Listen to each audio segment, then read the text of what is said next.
right, welcome to the webinar. We're going to focus today's webinar on the fight against fraud and friction in our latest version of Incognia's mobile app friction report focused on crypto onboarding.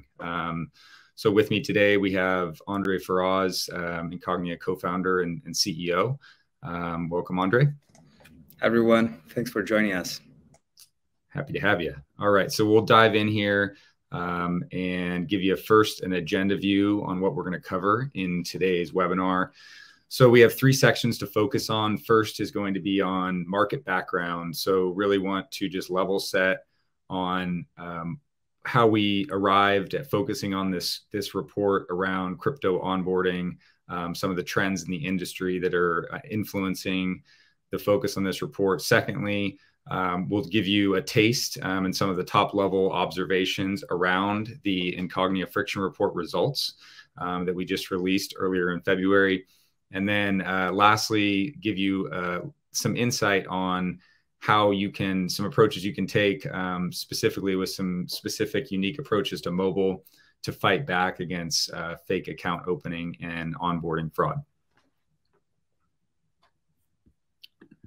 So moving forward here on the market background here and crypto specifically is a very fast growing industry. And of course, with that, the trend around fraud comes along with it. So what this view here shows you is really some interesting metrics around the growth of crypto mobile apps specifically in the last few years. And according to App Annie's downloading rankings, which they released in November 2021, they noted that in Q3 of 2021 alone, the top 5 cryptocurrency apps accounted for approximately 46 million downloads on the App Store and Google Play. So a massive amount of user growth over the last year.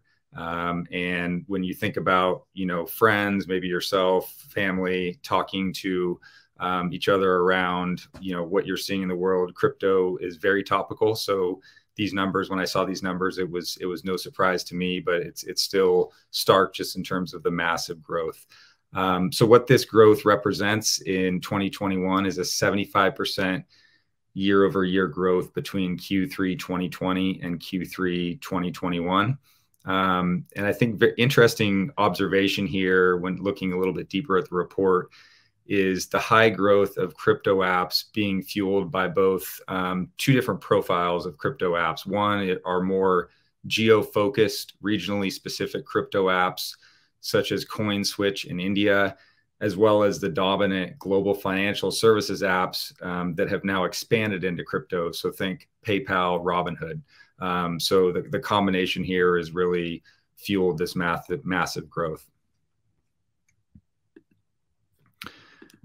Moving on. So as we're all aware, as you look at massive growth in any industry, that's where the fraudsters are attracted. So some interesting statistics here around illicit addresses on the blockchain, which means wallets used for criminal related activities, has collected an estimated 14 billion in funds in 2021. And that's a 79% growth over 2020. So massive increase in fraud. And on the right, you can see that the spike of crypto value tied to illicit addresses in the last 5 years has really peaked, really starting in 2019 with a slight dip in 2020. And then 2021, we just mentioned the numbers around 14 billion. So really, this is a massive growth and not all that surprising, unfortunately. I think the last important observation I'll make here is most crypto exchanges and wallets are mobile first. And that's where we're focused at Incognia. So fraud prevention techniques should also be mobile focused. And the mobile platform, the mobile ecosystem is much different than other channels. And so thinking about fraud and preventing fraud for cryptos around this channel is really a top level of importance. So last piece here before we get into the results is speaking about fraudulent account openings. So as we said, with the rapid user growth and scale of cryptos in recent years, one of the primary attack vectors that fraudsters are looking to exploit is account opening. And there are some common noteworthy techniques being used by fraudsters and bad actors to execute fraudulent account openings. And you can see those on the right here. And a few to call out are people selling the real identities for fraudsters to pass crypto verification processes. So selling identities in terms of their own identity information, as well as selfies, pictures, images, to be able to execute fraudulent account openings. Next is the sale of fully verified crypto accounts. So this is something that's fairly common on the dark web, where you can actually go purchase fully verified crypto accounts for these fraudulent purposes. And then the last one to call out is geolocation spoofing, to open accounts out of region or geo-specific restrictions that may be placed on apps. So you can think about opening, someone on the other side of the world, spoofing their location for a US-based crypto app and spoofing their location as being present in the US. That's an important another fraud strategy. All right, so moving on here, and Andre, we want to bring you in for your insights here on the report itself. But we've established some of the market background on crypto growth and established that fraud is a growing trend. So now we want to get into the results of our latest mobile app friction report. Once again, focused on crypto onboarding. So let's dive into it. So first pattern that we wanted to point out from the report is looking at the ID verification info requested at account creation by the crypto apps who were included in the report. So that's what you can see in the purple here is the types of ID information used and looking at the broad macro trends there related to information gathered. So, important thing to note here is that full KYC compliance is not yet globally regulated. So it is in certain regions such as the US, but globally, not a full regulation yet. Although most cryptos do require users to do full KYC if they want to deposit and actually transact. So when you're getting to actually buying and selling crypto, that's when that full KYC is required. But what some cryptos are doing, which is really interesting coming out of the report, is they're offering a progressive onboarding process where users can sign up and gain access to the crypto app itself to explore, familiarize themselves with the app itself, maybe dip their toe in, but they can't fully deposit or transact until they complete that more friction-filled full KYC verification process that often includes ID doc verification and potentially a selfie or proof of physical address. So I think the first question wanted to raise here and would love to get your insights, Andre, is around some of the common challenges that crypto apps face when it comes to balancing the strong KYC process while also minimizing UX friction. Yeah, those stats are very interesting. Well, in general, every financial services app, right, wants to offer to the user the best possible user experience, and that has a lot to do with removing friction from the process, either from the onboarding process or the ongoing authentication, for example. And one of the things we see here is that companies are trying to balance between the compliance requirements, right, making sure that they're following the KYC and anti-money laundering guidelines, but at the same time following the trend of offering a good user experience. So ideally, these companies would try to find ways to do what you said, right? So the progressive onboarding is a very interesting strategy. So before asking a lot of questions to that user, you ask a minimal number of questions so that the user could create an account, could engage with you. You can have that user's contact information, for example, so you establish a relationship with that person. But then at a second moment, when this person wants to start moving money and transacting, then you start asking for additional information to complete the KYC process. So first, wanted to acknowledge that this is a very interesting strategy. The second thing here is around leveraging technologies that would enable the verification with the least amount of friction, right? So for example, strategies like using doc plus selfie are quite interesting. So you would scan a document that you already have. You won't need to type anything. Those things definitely enhance the user experience. And as we see here, pretty much every app is asking for address information, for example, and location information like country of residence. So another interesting strategy here is, for example, leveraging mobile location signals to bind that address information to the device's behavior. That's also a way to verify the user's identity without adding friction. So anyways, very interesting to see those stats. I think the point you brought up there about emphasizing the value of the progressive onboarding process, I thought that was a great insight as well. So cryptos, I think about myself as a user, and when an app or a solution is asking me to do something, I'm much more apt to do it if it's in the context of something that I really want to do, right? I'll go through some additional steps, be it verification or setting up authentication, multi-factor, if I know it's for my benefit, but also to really get whatever specific transaction or action done that I want to do right then. So, the ability to bring users onto the crypto app and crypto apps and get them familiar, but then not put them through that extra more rigorous KYC AML process until it's necessary. I think that's really interesting, and I would love to know some of the stats around that process for these crypto apps, and I'm sure it's much higher because of this more intelligent process for bringing users through the full process. All right. So moving on here.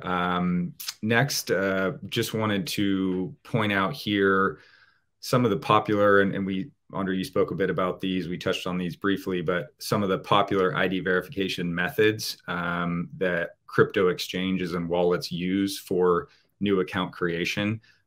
So, if you're familiar in broader financial services, but particularly in a lot of the more, modern, newer types of crypto apps, ID verification solutions, there's a lot of them on the market that offer full KYC compliance, that offer some version of, what you see on the right here, depending on the situation and the nature of the app, et cetera. But it includes things like ID doc verification via OCR recognition, combining that with selfie and liveness to verify against the ID document, the official ID document, and then address validation. So these are all some of the main ingredients for the full KYC AML process in crypto apps.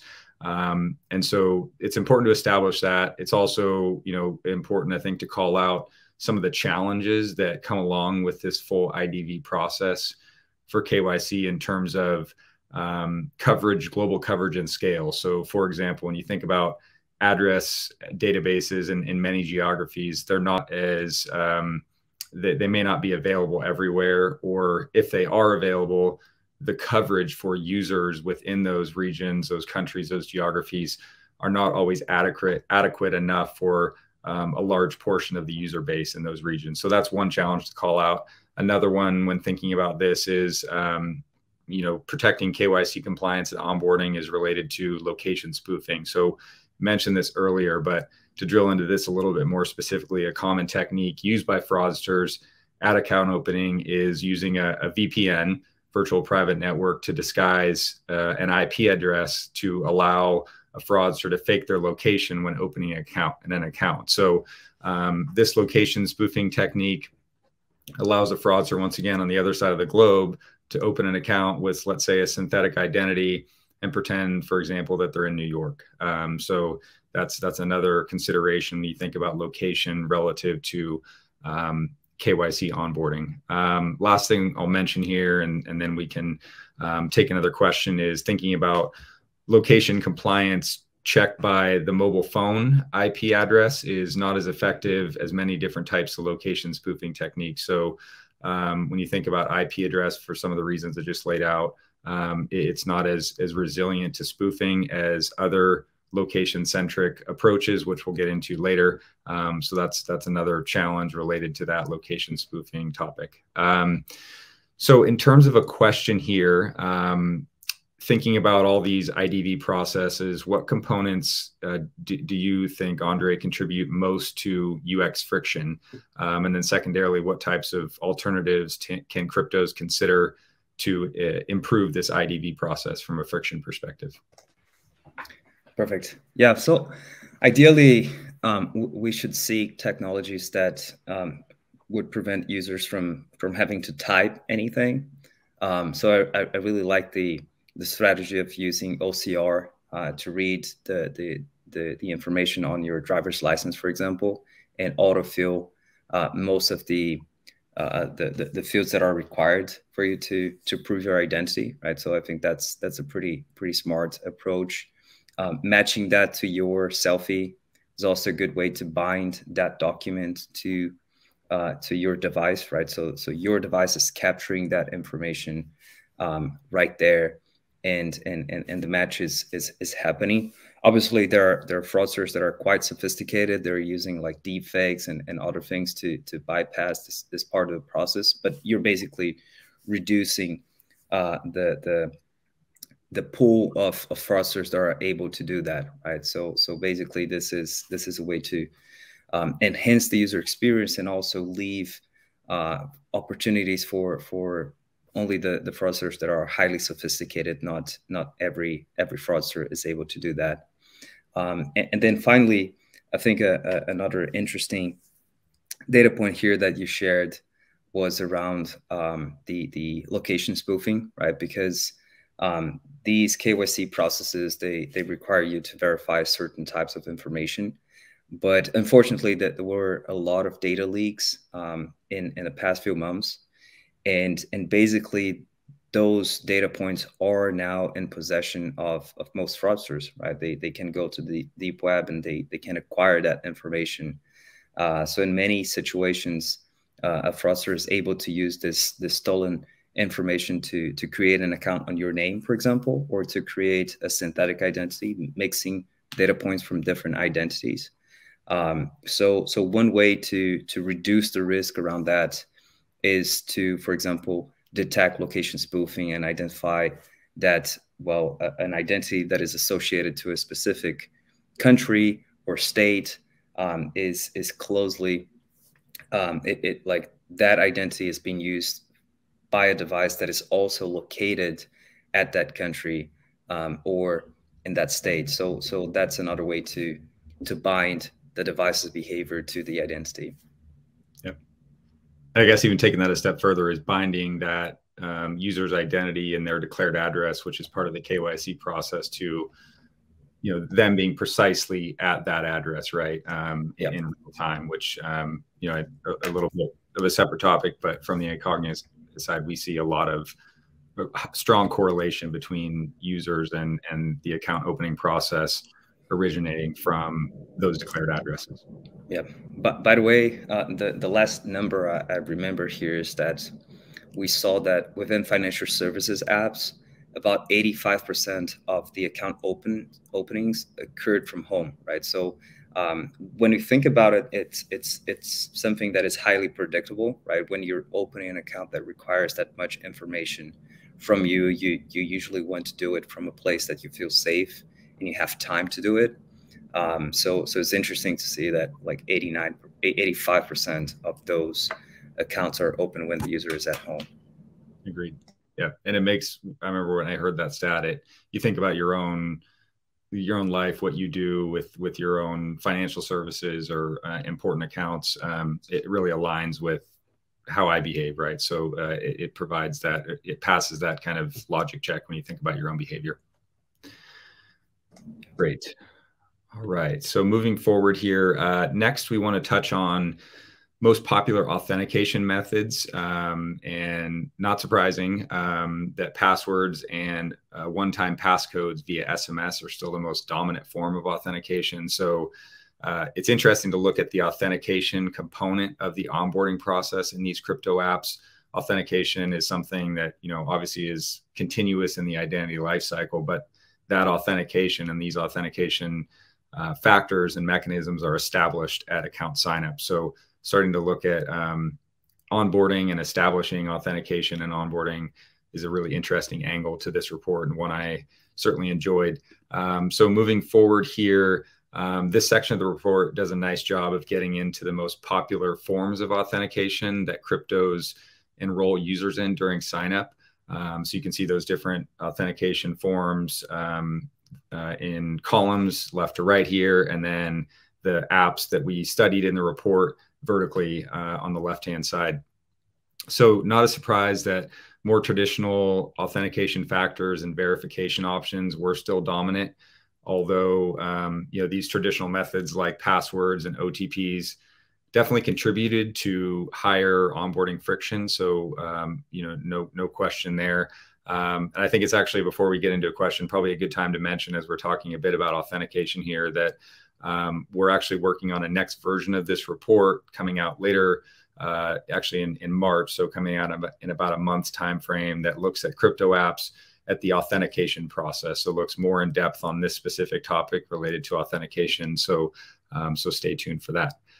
So quick digression there, but back to a question here for you, Andre. So just wanted to get a sense, anything that surprised you with the authentication enrollment insights from this report, specifically related to things like password and OTP as still being primary and dominant from an MFA perspective?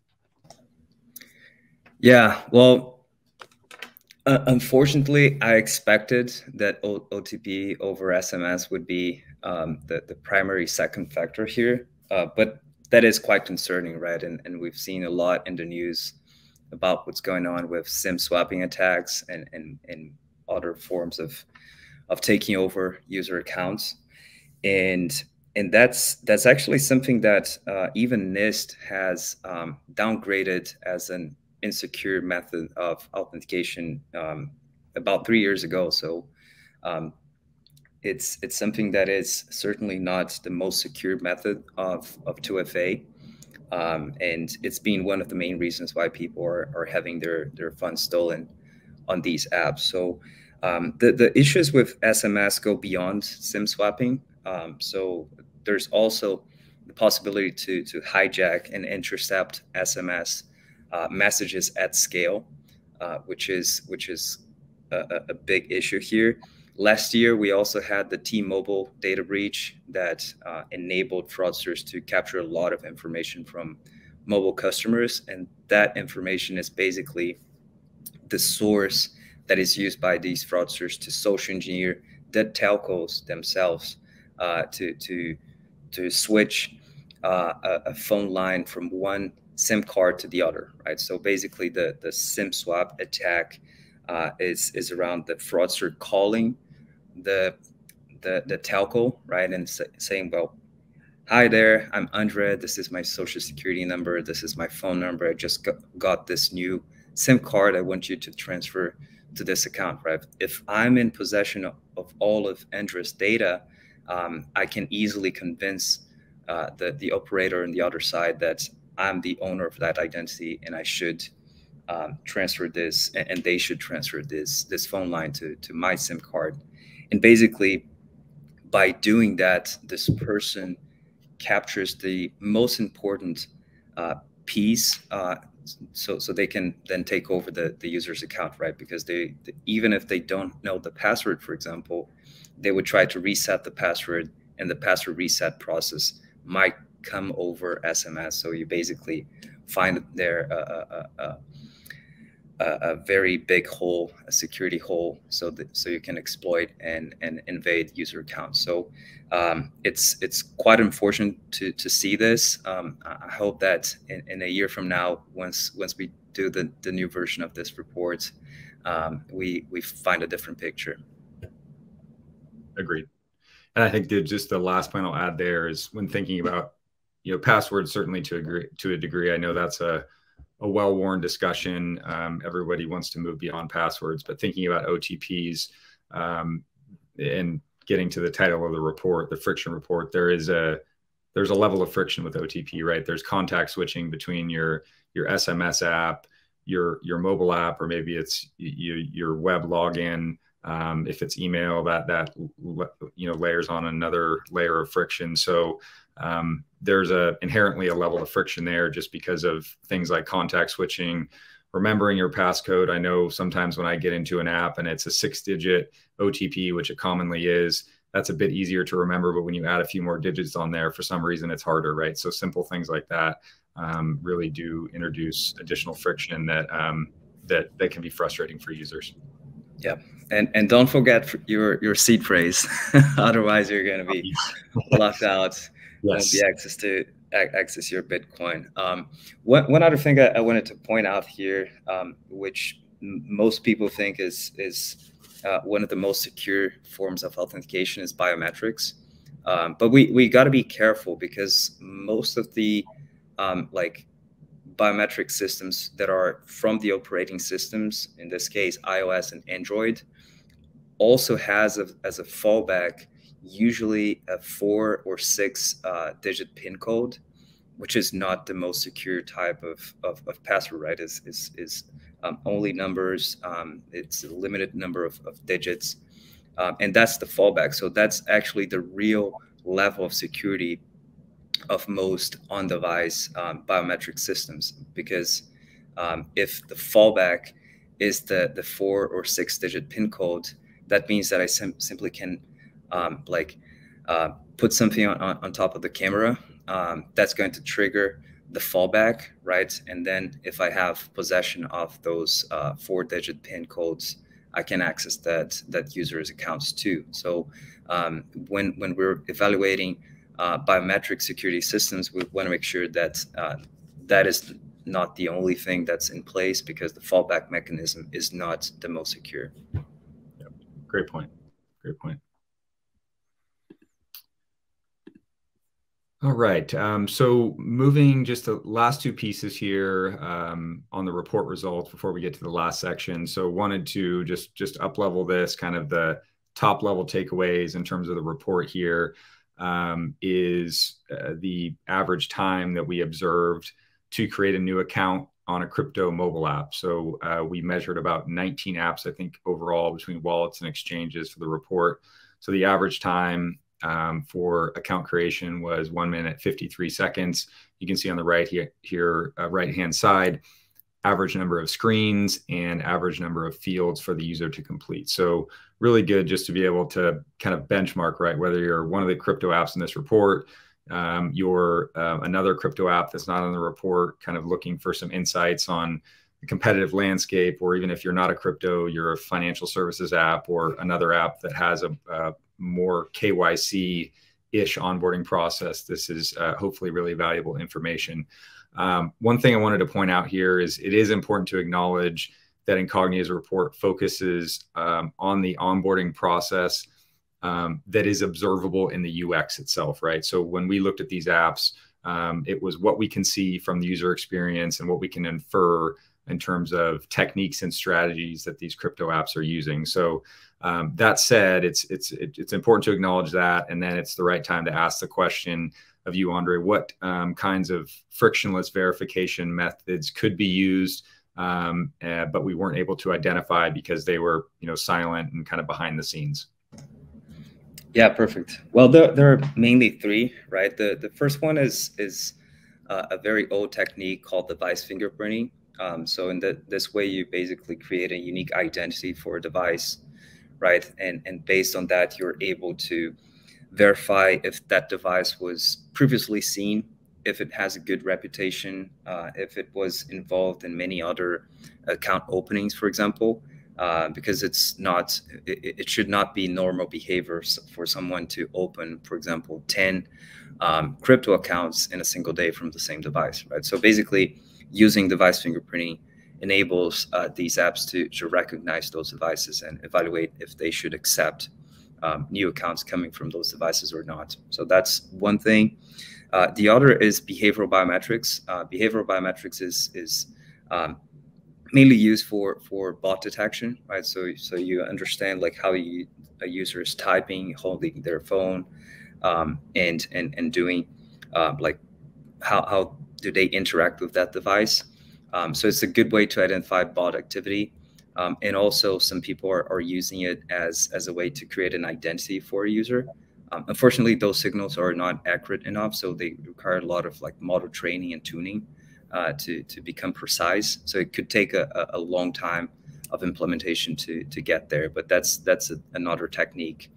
And then another one, which is more recent and what Incognia has been bringing to market is using location-based information to verify things like user addresses, right? So as I said before, we see on our side that about 85% of new accounts are open when the user is at home, right? So by simply matching the device that is associated with that account to this location-based information enables us to trust that user more quickly, and to verify that identity seamlessly. So in this way, we can basically use this information to continuously verify this user. So over time, we're going to know if that address information is still in line with the behavior of the device that is accessing that account. So it goes beyond the account opening process, but you can extend it over time. So you verify that even as you mentioned before, right? Some accounts are created like well, and nothing weird is going on, but then some people are selling those accounts to someone else, right? And using a technique like this would enable you to capture this type of bad behavior and prevent fraud. So those are the three main things that I also see happening when it comes to verifying identities frictionlessly. One is device fingerprinting. The second is behavioral biometrics. The third one would be location-based verification. Makes sense. Yeah, and that speaks to the broader approach to security across many organizations is taking a layered approach, right? So there's what you see and what you can't see, and so important to make sure we're considering all of these and being forthright in terms of the different approaches there. And I think the ultimate goal, and certainly this is our goal and vision at Incognia when we're helping our customers, is to enable those silent, low friction, no friction types of security risk measures to be able to eventually, overtake what we're seeing in some of the higher friction things like something something you have, et cetera, right? So that's it's important to consider both now, and there's a layered approach, but the goal is over time as we go forward here as an industry to shift the prioritization around these two dimensions. Great. So moving to the last slide here around the friction report itself. So just wanted to call out kind of the top level winners here in terms of the different crypto apps that we measured. So the Coinbase wallet app was the overall winner for lowest onboarding friction overall, and the winner of the wallet apps specifically. So that subcategory, while Webull was a winner for least friction for onboarding among exchange apps. So thinking about exchange apps specifically, and we looked at those a little bit differently, as you'll see in the report, for some good reasons. So want to make sure we called those out and the nice work done by these companies. So and I think this will probably be a nice transition to the last section here, Andre, but what top measures that crypto mobile apps, do you see that crypto mobile apps could take to reduce friction at onboarding? I know that's a big question, but top measures and changes that you think could be put in place. Sure. Well, most of these companies are already scanning documents like driver's license, and those documents include address information. Also, there is a good number of companies that are requesting location address information directly, right? I think it was 10 out of 14. So I think one of the main opportunities here are that most of these companies, they have access to location, but they're not mentioning to users that they're using location signals to verify identities and to authenticate the users with more security. So there's definitely an option for them to include that as part of their process. We're seeing that a lot in other industries like banking and payments as well. So I strongly recommend these companies taking a look at what they could do with this information that they already have access to, which is the address, combining that with another piece of information they already have access to, which is the location data, right? If they're able to use those two in conjunction to increase security on the process, but also find ways in which they could eliminate some of the friction that they're imposing to their users, I think that's the low-hanging fruit for all of them. Makes sense. And just as we move forward to the next section, I think to kind of connect those two and bring it home with how Incognia is enabling what you just described, Andre, is really on the mobile device. So when you think about, address information, you think about understanding a user's location, there's an ability on mobile to uniquely capitalize on those two pieces of information because of how the mobile platform works relative to some of the other channels, right? Or specifically with precisely identifying user location that's available on mobile. So now we'll shift to how Incognia is doing this. So everyone gets a sense of that. That's an important takeaway here. So what we've put up here is really to contrast more directly traditional address validation solutions that are most often a part of the KYC process, the address component of KYC today with other IDV vendors. So they're doing address validation through the process of verifying the address physically exists, and this can be often through an API. So they're checking static databases for proof that address is valid, and then proof of residence. Those are things here in the US you'd be familiar with, like the DMV. So ensuring that the user has lived or currently lives at that address. So is the user actually tied to that address? So this is taking a piece of information either extracted from an ID, input by the user, depending on how the app has enabled that at the onboarding process, and then checking static data sources for to validate that data. There are obviously some challenges there, and I think those are all pretty easily understood. So in terms of how Incognia does things differently, is what we're focused on and what we are is a real-time presence solution. So within the mobile app itself, and we're a mobile native app only solution right now, focused on mobile native apps. And so what we can identify is with an address, with a declared address, we can tell you precisely down to a matter of about 10 meters, determine whether the user has been to or is at that location in real time. And so that's a paradigm shift in terms of the address validation process, but really important and very precise, right? So that's one piece of it. So just wanted to provide that to just directly contrast what we do different than other approaches in the market.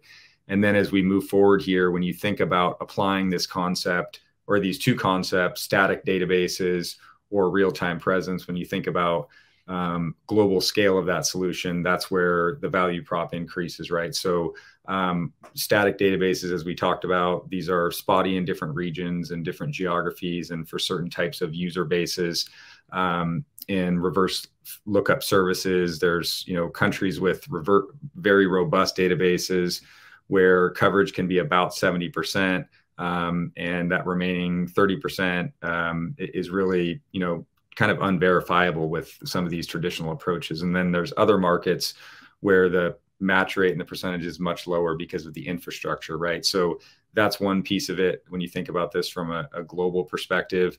What Incognia does and how we do real-time presence, we're verifying that the mobile device that the user is onboarding on is in that declared address. So this scales anywhere in the world. There's really no need to have a prior database of users in a region, because what we do in our secret sauce is doing that real-time presence, and that's globally applicable anywhere that a mobile device works, which is everywhere. So just wanted to contrast those two before I get into just a brief explanation of how our solution does this. Andre, I wanted to see if there's any comments you'd like to add on it, how Incognia is approaching this. Yeah, I just wanted to add that this is a continuous process, right? We're capturing information all the time, and basically this enables us to create an assessment around trust and risk that uses a lot of information. It's not a one-time thing, but something that we're verifying continuously. So then this brings a lot more security to the process, because again, we've seen examples of people that are creating an account with their own information and everything looks good, but then they're selling those accounts to fraudsters, for example. So this type of verification enables these companies to identify that type of behavior as well. So it's another level of security. Great. So moving forward here, just wanted to show this flow that really explains, very simply on how we do global address validation. So what you have here on the left-hand side in step one is Incognia embedded in, in this case, a crypto mobile app, location permissions. That's the one piece that is a requirement for our solution. What we've seen in market intelligence and working with our customers is there are a high percentage of apps, particularly financial services apps and cryptos, that are already requesting location permissions. So these permissions are already in place, and we can leverage what's already there. And so what our SDK does is when a user, and we're an SDK-based solution, a user inputs their declared address, or it's extracted from the device or the user's ID, valid ID. We take that information along with the device information, and then we anonymize that information. We're a privacy first, privacy by design solution. So that information goes to Incognia, and then we're essentially verifying through our SDK within a mobile app, verifying the presence of that mobile app on that user's device against their declared address. And then we deliver a real-time address validation decision via API to our crypto customers, to our banking customers, and as well as several other verticals. So that's just at a very high level how the solution works. Very simple, passive from a user perspective. Once those location permissions are in place, everything is done real time and in the background. All right, so just go ahead and wrap it up here with a conclusion. So we really just kind of scratched the surface with this report. It's a great read, very insightful, well written, with a lot of valuable insights. So if you haven't done so, we encourage you to check it out in more detail, and you can find that on our website. So as I mentioned, the full report offers detailed insights on specific crypto apps that we tested for the report, but as well as kind of broader macro observations on the insights and the detail that impact on friction and fraud. So we're looking very detailed at real apps out there in the wild, but then also kind of pulling back on what that means for the industry that we're focused on. And we do these on a quarterly basis. As I mentioned, the next one rolling out will be, again, focused on crypto, but from an authentication perspective. All right, so just to wrap it up here, we'll just want to make the offer. If you'd like to discuss the report in more detail, or learn more about how Incognia is helping organizations with global address validation and applicant fraud as part of the KYC process, please reach out to us on our team directly. And then lastly, just want to make a note here for everyone to stay tuned for the next Incognia friction report on authentication next month. And Andre, anything you'd like to add before we wrap it up?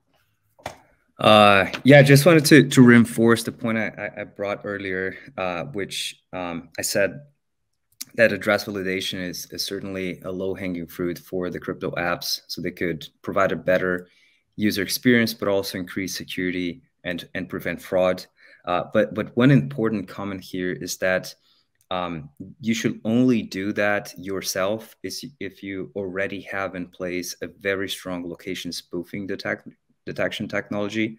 Otherwise, this could actually create more harm than good, because that could actually become a security hole in your process. So make sure that if you use location as a way to evaluate risk and also a way to trust your good users, you should make sure that you have access to a location spoofing detection technology that is really strong.